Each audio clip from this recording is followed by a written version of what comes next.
Hello बच्चों, कैसे हो आप लोग? अच्छे होंगे। तो बेटा आज मैं आपके लिए लेकर के आई हूँ पंचवटी का सेकंड पार्ट। ठीक है, पहले मैंने आपको पंचवटी का फर्स्ट पार्ट में आपको पढ़ा चुकी हूँ, तो आज मैं आपके लिए लेकर के आई हूँ मैथिली शरणगुप्त का चैप्टर है पंचवटी, उसका सेकंड पार्ट। ठीक है, तो देखते हैं। क्या ही स्वच्छ चांदनी है यह, है क्या ही निस्तब्ध निशा, है स्वच्छंद सुमंद गंध वह, निरानंद है कौन दिशा। बंद नहीं अब भी चलते हैं, बंद नहीं अब भी चलती हैं, नियत नटी के कार्यकलाप पर कितने एकांत भाव से, पर कितने एकांत भाव से, कितने शांत और चुपचाप, कितने शांत और चुपचाप। देखते हैं बेटा, इसका आप संदर्भ इसका मैं बेटा पहले आपको बता चुकी हूँ, और इसका प्रसंग क्या लिखेंगे प्रस्तुत पद्यांश में प्रकृति के सौंदर्य के बारे में वर्णन किया गया है। ठीक है, तो देखते हैं। क्या ही स्वच्छंद चांदनी है यह। तो वो कह रहे हैं, मैथिली शरणगुप्त जी कहते हैं कि यहाँ की कहाँ की पंचवटी में स्वच्छ चांदनी फैली हुई है, और क्या ही निस्तब्ध निशा, और निशा यानी कि रात्रि निस्तब्ध शांत है। पंचवटी में स्वच्छ चांदनी फैली हुई है और रात्रि शांत है। स्वच्छंद सुमंद गंध वह, और यहाँ पर कहाँ पंचवटी में स्वच्छंद सुगंधित पवन चल रही है। निरानंद है कौन दिशा, और ऐसी कौन सी दिशा है जहाँ पर आनंद ना हो। अर्थात पंचवटी में कौन सी ऐसी दिशा है जो आनंद से रहित हो। बंद नहीं अब भी चलते हैं, परंतु रात्रि का समय है, सभी सो रहे हैं। और इस नियत नटी का अर्थ हो गया प्रकृति। प्रकृति के जो क्रियाकलाप कार्यकलाप हैं वो अब भी चल रहे हैं, अर्थात रात्रि में भी शांत नहीं है। प्रकृति के क्रियाकलाप हैं वो रात्रि में भी चल रहे हैं, पर कितने एकांत भाव से। और जो लक्ष्मण हैं वो एकांत भाव में शांत और चुपचाप बैठे हुए हैं। आ गया समझ में? देखते हैं एक बार और बेटा, इसका अर्थ देख लो। क्या ही स्वच्छ चांदनी है। यहाँ पे मैथिली शरणगुप्त जी कहते हैं कि देखो पंचवटी में क्या है, यहाँ की चांदनी स्वच्छ है। चंद्रमा की जो चांदनी पंचवटी पर पड़ रही है वो कैसी है? स्वच्छ है। और ऐसा है क्या, ऐसा क्या है जो यहाँ की रात्रि भी शांत है। पंचवटी में रात्रि एकदम शांत है। निस्तब्ध का अर्थ हो गया शांति, निशा का अर्थ हो गया रात्रि। रात्रि शांत है स्वच्छंद सुमंद गंध है, और यहाँ पर स्वच्छ सुंदर पवन चल रही है। निरानंद है कौन दिशा, और पंचवटी में ऐसी कौन सी दिशा है जो आनंद से रहित हो। बंद नहीं अब भी चलते हैं, बंद नहीं है, रात्रि के समय सब सो रहे हैं फिर भी बंद नहीं है। प्रकृति के कार्यकलाप फिर भी चल रहे हैं, पर कितने एकांत भाव से, कितने शांत और चुपचाप। परंतु जो लक्ष्मण हैं वो यहाँ पर एकांत भाव से कितने शांत और चुपचाप बैठे हुए हैं। हो गया क्लियर? समझ आ गया होगा बेटा। तो इसमें आप क्या लिखोगे? इसके काव्यगत सौंदर्य इसका होगा, इसमें साहित्यिक खड़ी बोली का प्रयोग किया गया है, रस शांत है और छंद मात्रिक है। अलंकार इसमें अनुप्रास और रूपक अलंकार का प्रयोग किया गया है। ठीक है, आगे देखते हैं। है बिखेर देती वसुंधरा मोती सबके आने पर, है बिखेर देती वसुंधरा मोती सबके सोने पर। आने पर नहीं बेटा, सोने पर बोलेंगे। ठीक है बिखेर देती वसुंधरा मोती सबके सोने पर, रवि बटोर लेता है उनको सदा सवेरा होने पर, रवि बटोर लेता है उनको सदा सवेरा होने पर, और बेराम दायने अपनी संध्या को दे जाता है, शून्य श्याम तनु जिससे उसका नया रूप छलकाता है, शून्य श्याम तनु जिससे उसका नया रूप छलकाता है। देखते हैं बेटा, इसमें बेटा आप प्रसंग क्या लिखोगे? प्रस्तुत पद्यांश में प्रकृति के सौंदर्य व क्रियाकलापों के बारे में वर्णन किया गया है, यह इसका प्रसंग हो जाएगा बेटा। और इसका अर्थ देखते हैं। है बिखेर देती वसुंधरा मोती सबके सोने पर। है बिखेर देती है वसुंधरा यानी कि पृथ्वी पर क्या? मोती सबके सोने पर, अर्थात रात्रि के समय सबके सो जाने पर जो पृथ्वी है वो क्या करती है? पृथ्वी पर क्या? मोती के समान बिखेर देती है। क्या? ओस। मोती के समान ओस बिखर जाती है। वसुंधरा मोती के समान सबके सो जाने पर ओस बिखेर देती है। रवि बटोर लेता है उसको सदा सवेरा होने पर। और जैसे ही रवि यानी कि सूर्य निकलता है, रवि कहेंगे सूर्य के लिए, सूर्य क्या करता है, उन मोतियों को बटोर लेता है। उनको कब, सदा सवेरा होने पर, सदैव सवेरा होते ही सूर्य उन मोतियों को बटोर लेता है। कैसा है पंचवटी का वातावरण? पंचवटी में रात्रि के समय सभी सो जाते हैं, ठीक है, और सबके सो जाने पर जो ओस की बूंदें टपकती हैं वो पृथ्वी पर वसुंधरा यानी कि पृथ्वी वो वसुंधरा मोती बिखेर देती है। क्या यानी कि आकाश है, आकाश क्या करता है, मोती बिखेर देता है। क्या पर, धरा पर, पृथ्वी पर, ठीक है, और रवि बटोर लेता है। सूर्य उसको सदैव प्रातः होते ही उनको बटोर लेता है। और विरामदायिनी यानी कि आरामदायक विश्राम देने वाली, और विश्राम देने वाली अपनी संध्या को दे देता है। शून्य श्याम तन, शून्य का अर्थ क्या हो गया, शून्य का अर्थ हो गया आकाश। आकाश शून्य श्याम यानी कि श्याम शरीर के समान, आकाश शून्य शरीर के समान, जिससे उसका आकाश कैसा दिखाई देता है, शून्य, शून्य का अर्थ हो गया आकाश। श्याम शरीर के समान उसका नया रूप झलकाता है, आकाश का नया रूप दिखाई देता है। आ गया समझ में? आकाश का श्यामल शरीर के समान नया रूप दिखलाई देता है। ठीक है, हो गया क्लियर, समझ आ गया? एक बार और देख लो। मैत्री शरण गुप्त जी कहते हैं कि है बिखेर देती वसुंधरा मोती सबके सोने पर, आकाश पृथ्वी पर सबके सो जाने पर मोती बिखेर देता है। यानी कि ओस की बूंदें जो गिरती हैं पंचवटी में वो कैसे मोती के समान दिखाई देती हैं। रवि बटोर लेता है उनको, रवि यानी कि सूर्य। जैसे ही प्रातः काल हुई और प्रातः काल होते ही सूर्य निकला, और सूर्य के निकलते ही जो ओस की बूंदें हैं वो सूर्य की गर्मी के कारण क्या होती हैं, सूख जाती हैं। तो उनको सदा सदैव सवेरा होते ही जो आकाश है वो क्या करता है, बटोर लेता है, और उसे पुनः विश्राम देने वाली अपनी संध्या को दे देता है। और वो संध्या क्या करती है, पुनः प्रातः होते ही उन्हें पुनः फिर बिखेर देती है रात्रि में। यानी कि उसने संध्या को दे दिया, ठीक है, सूर्य ने संध्या को दे दिया मोतियों को, और उन मोतियों को रात्रि के समय क्या किया, संध्या ने पुनः फिर से बिखेर दिया। शून्य श्याम, शून्य का अर्थ हो गया आकाश, श्यामल शरीर के समान नया रूप लेकर छलकाता है, उन मोतियों को छलका देता है। नया रूप लेकर के आकाश श्यामल शरीर लेकर के और नया रूप लेकर उन मोतियों को छलका देता है, यानी कि फैला देता है। हो गया क्लियर, समझ आ गया? तो बेटा इसका आप काव्यगत सौंदर्य क्या लिखोगे? इसका काव्यगत सौंदर्य आपका होगा, काव्यगत सौंदर्य बेटा इसका वही रहेगा, ठीक है। और जो इसमें भी आपका साहित्यिक खड़ी बोली का प्रयोग किया गया है, शांत रस है, मात्य छंद है, अनुप्रास एवं रूपक अलंकार का प्रयोग किया गया है, ठीक है। आगे देखते हैं। सरल तरल जिन तुहिन कणों से हस्ती हर्षित होती है, सरल तरल जिन तुहिन कणों से हस्ती हर्षित होती है, अति आत्मिया प्रकृति हमारे साथ उन्हीं से रोती है, अनजानी भूलों पर भी वह, अनजानी भूलों पर भी वह अदय दंड को देती है, पर बूढ़ों को भी बच्चों सा, पर बूढ़ों को भी बच्चों सा सदैव भाव से लेती है, सदैव भाव से लेती है।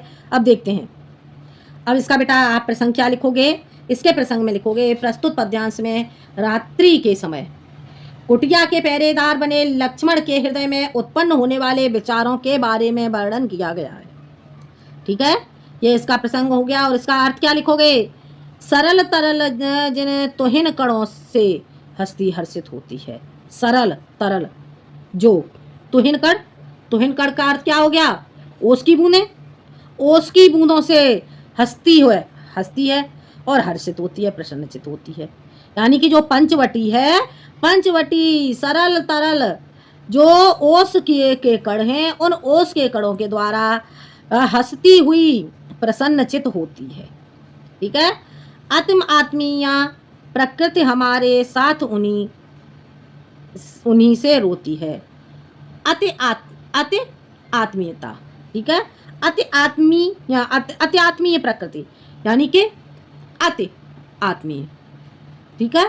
तो यहाँ पर जो प्रकृति है, अत्यधिक आत्मीयता के साथ प्रकृति हमारे साथ उन्हीं से रोती है। और जब यहाँ पर जो प्रकृति है अत्यधिक आत्मीयता के साथ हमारे साथ ही रोती भी है, ओस के कणों के समान। ऐसे प्रतीत होता है उन ओस के कणों को देख करके कि जैसे कि मानो जो पृथ्वी जो है, जो प्रकृति है, वो हमारे साथ उन्हीं से रो रही हो। अनजानी भूलों पर भी वह अदय दंड तो देती है। और जब मनुष्य से अनजानी भूलें हो जाती हैं तो वह अदय, अदय का अर्थ क्या हो गया? दया से रहित। अदय दया से रहित दंड भी देती है। पर बूढ़ों को भी, परंतु बूढ़ों को भी वह बच्चों सा दया से युक्त भाव से भी सेती है। परंतु जब यह पृथ्वी दया से युक्त होती है तो बूढ़ों को भी बच्चों के समान भाव देती है। आ गया समझ में? एक बार फिर से देख लो। सरल तरल जिन तुहिन कणों से, सरल तरल जो घास के कण हैं उनसे पृथ्वी हंसती है और प्रसन्न चित होती है। अत्यधिक आत्मीय प्रकृति, अत्यधिक आत्मीयता के साथ हमारे साथ वह उन्हीं ओस के कणों के द्वारा रोती भी है। और हमें अनजानी भूलों से, अनजानी भूल हो जाने पर ये प्रकृति है वो क्या करती है? अदय यानी कि दया से रहित दंड भी देती है। और पर बूढ़ों को भी, और परंतु सदय, सदय का अर्थ हो गया दया से युक्त, परंतु जो बूढ़े हैं बूढ़ों को भी बच्चों के समान दया से युक्त भाव के साथ भी सजोती है, सेती है। आ गया समझ में? इसका काव्यगत सौंदर्य क्या होगा बेटा? इसका काव्यगत सौंदर्य आपका वही रहेगा। इसमें आपका अनुप्रास अलंकार और उपमा अलंकार का प्रयोग किया गया है, बाकी का काव्यगत सौंदर्य वही रहेगा। ठीक है, आगे देखते हैं। 13 वर्ष व्यतीत हो चुके पर है मानो कल की बात। 13 वर्ष व्यतीत हो चुके पर है मानो कल की बात।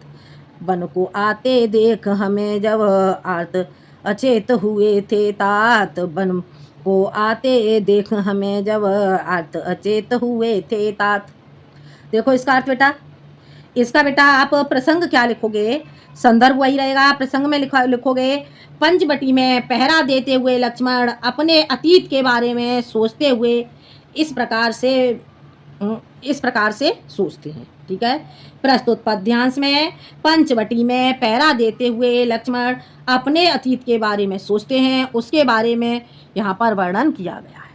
ठीक है, तो देखते हैं 13 वर्ष व्यतीत हो चुके, यानी कि जो वनवास की अवध है, कितने वर्ष का वनवास हुआ था रामचंद्र जी को? जो 13 वर्ष का, जो 13 वर्ष की अवधि है, 13 वर्ष व्यतीत हो चुके, उसमें 13 वर्ष व्यतीत हो चुके हैं। ठीक है, पर है मानो कल की बात, और उसे देख करके ऐसे प्रतीत होता है कि जैसे कि मानो कल की ही बात हो। लक्ष्मण है, लक्ष्मण 13 वर्ष व्यतीत हो चुके हैं। ठीक है, तो क्या क्या कहते हैं यहाँ पे? जो वनवास, रामचंद्र जी को जो वनवास हुआ था उस वनवास की अवधि में से 13 वर्ष व्यतीत हो चुके हैं, पर है मानो कल की बात। और लक्ष्मण कह रहे हैं कि परंतु ऐसे प्रतीत होता है कि जैसे कि मानो कल की ही बात हो। वन को आते देख हमें जब आर्त अचेत हुए थे तात। हमें वन को आता हुआ देख करके जो हमारे पिता दशरथ हैं उन्होंने क्या किया था?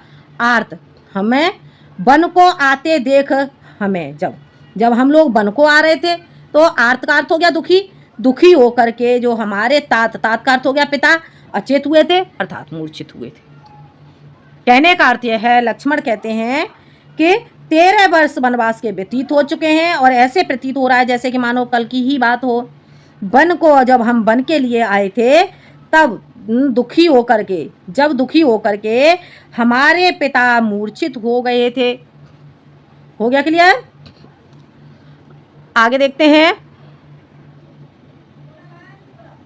और क्या कहते हैं आगे। अब वह समय निकट ही है जब अवधि पूर्ण होगी वन की। अब वह समय निकट ही है जब अवधि पूर्ण होगी वन की। किंतु प्राप्ति होगी इस जन को इससे बढ़कर किस धन की। किंतु प्राप्ति होगी इस जन को इससे बढ़कर किस धन की। अब यहाँ पे लक्ष्मण है, लक्ष्मण क्या सोचते हैं? अब वह समय निकट है, अब वह समय निकट है जब अवधि पूर्ण होगी वन की। जो हमें वनवास की अवधि मिली थी वो पूर्ण हो जाएगी, किंतु प्राप्त होगी इस जन को यानी कि लक्ष्मण को। लक्ष्मण सोचते हैं कि किंतु मुझे प्राप्ति होगी इससे बढ़कर किस धन की, किंतु जब अवधि प्राप्त पूर्ण हो जाएगी तो मुझे जो राम और सीता की सेवा करने का जो सौभाग्य प्राप्त हुआ है, इससे बढ़कर मुझे किस धन की प्राप्ति होगी। आ गया समझ में। लक्ष्मण कहते हैं क्या वह समय निकट है जब अवधि वनवास की अवधि वनवास का जो समय है वो पूर्ण हो जाएगा, किंतु अब इस जन को या अर्थात लक्ष्मण को किंतु प्राप्ति होगी, किंतु इस जन अर्थात लक्ष्मण को इससे बढ़कर किस धन की प्राप्ति होगी, अर्थात राम और सीता की सेवा से बढ़कर के किस धन की प्राप्ति होगी। हो गया क्लियर, समझ आ गया। आगे देखते हैं, इसमें बेटा आपका काव्य का सौंदर्य वही रहेगा, ठीक है।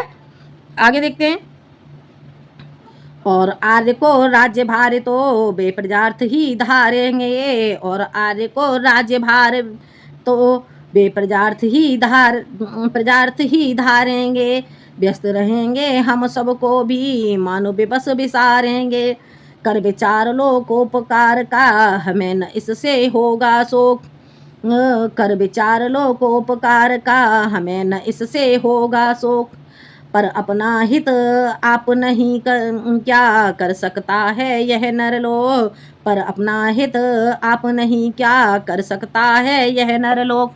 अब यहाँ पे क्या कह रहे हैं लक्ष्मण और आर्य को, बेटा इसका प्रसंग क्या लिखेंगे, इसका प्रसंग देख लो। प्रस्तुत पद्यांश में लक्ष्मण विचार करते हुए कहते हैं कि अयोध्या पहुंचने पर लक्ष्मण विचार कर रहे हैं कि जब रामचंद्र जी अयोध्या लौट जाएंगे तो अयोध्या लौटने पर राम का जो जीवन है वो कितना व्यस्त होगा, ठीक है। प्रस्तुत पद्यांश में लक्ष्मण विचार करते हैं कि अयोध्या लौटने पर श्री रामचंद्र जी का जीवन कितना व्यस्त होगा, ठीक है। अब देखो इसका अर्थ, और आर्य को राज्य भार तो वे प्रजार्थ ही धारेंगे, और जो आर्य हैं अर्थात श्री राम जी हैं वो राज्य का भार तो प्रजा के हित के लिए ही धारण करेंगे, और इसी कारण से वो व्यस्त रहेंगे, राज्यभार में व्यस्त रहेंगे। हम सबको भी मानो विवश बिसराएंगे, और उससे जो उनके ऊपर भार होगा उस भार के कारण वो हम सबको भी विवश होकर के भूल जाएंगे। पर विचार पर लोकोपकार का हमें न इससे होगा सो। कर विचार, हम क्या विचार करेंगे कि लोकोपकार का बेटा इसमें कौन सी संधि हो जाएगी, लोक और उपकार, इसे तोड़ेंगे तो क्या हो जाएगा, लोक और उपकार अर्थात संसार पर उपकार। लोकोपकार आ और ओ को मिलाने से कौन सी संधि होती है, आ ओ को मिलाने से ओ हो जाएगा यहाँ पे गुण संधि, ठीक है।